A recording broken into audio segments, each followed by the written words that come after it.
Okay, we need to have a brief primer on database syntax and terminology. I'm just going to go through the slides real quick and talk about some of this terminology and give you some examples. If you want to learn more, you ought to take a database class. So, SQL, Structured Query Language, this is the language that we use in order to query databases, manipulate databases, do things with databases. RDBMS, Relational Database Management System.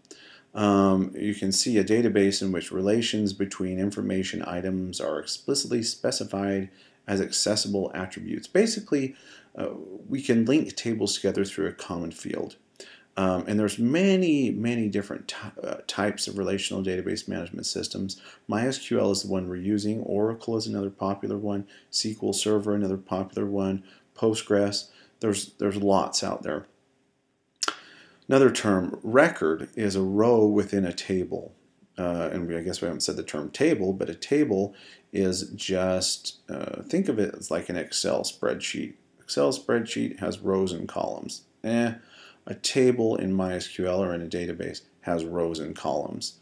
So a single record is when we're focusing on looking at a single row within a table. A field is a column within a table, or a single element within a row. Primary key is a field that is unique within a table.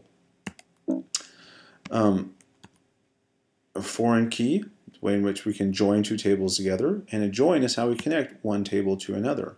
Before we look at that, let's go back here to our phpMyAdmin, and this is a way in which we can connect to the database. I've shown it a little bit about this in another video, so I won't talk a lot about it here.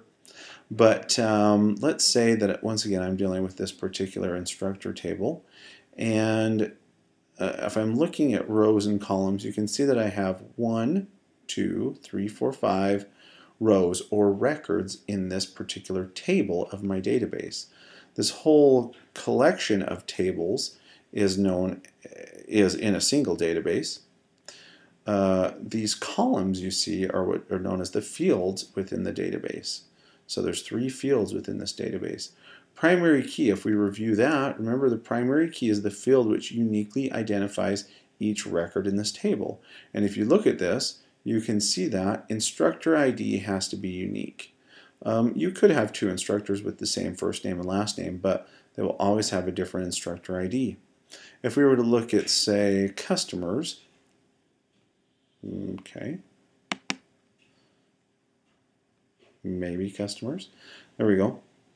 You can see perhaps I have a first name, telephone, and an email. Primary key most likely here would be member ID.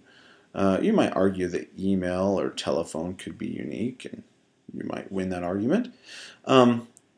Anyway, some other things we were talking about back here, join, or let's see, I've talked about all those, shown you an example of those. Foreign key is a way in which I can relate one table to another table.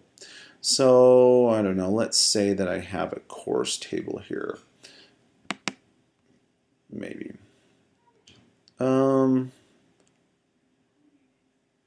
Maybe that's not a good one.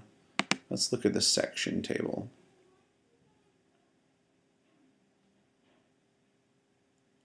Here we are. So, section ID, section number. You can see that basically for a particular section of a course, I need to identify who's teaching it. In this case, I would put an instructor ID there, look back at the instructor table. So this ID, this instructor ID in this table is known as the foreign key because it would allow us to connect to the other table. Let's look at a few other things back here. So to do some simple SQL, I've shown some of these commands in another video, but actually let me pause here and I'll put this in a separate section.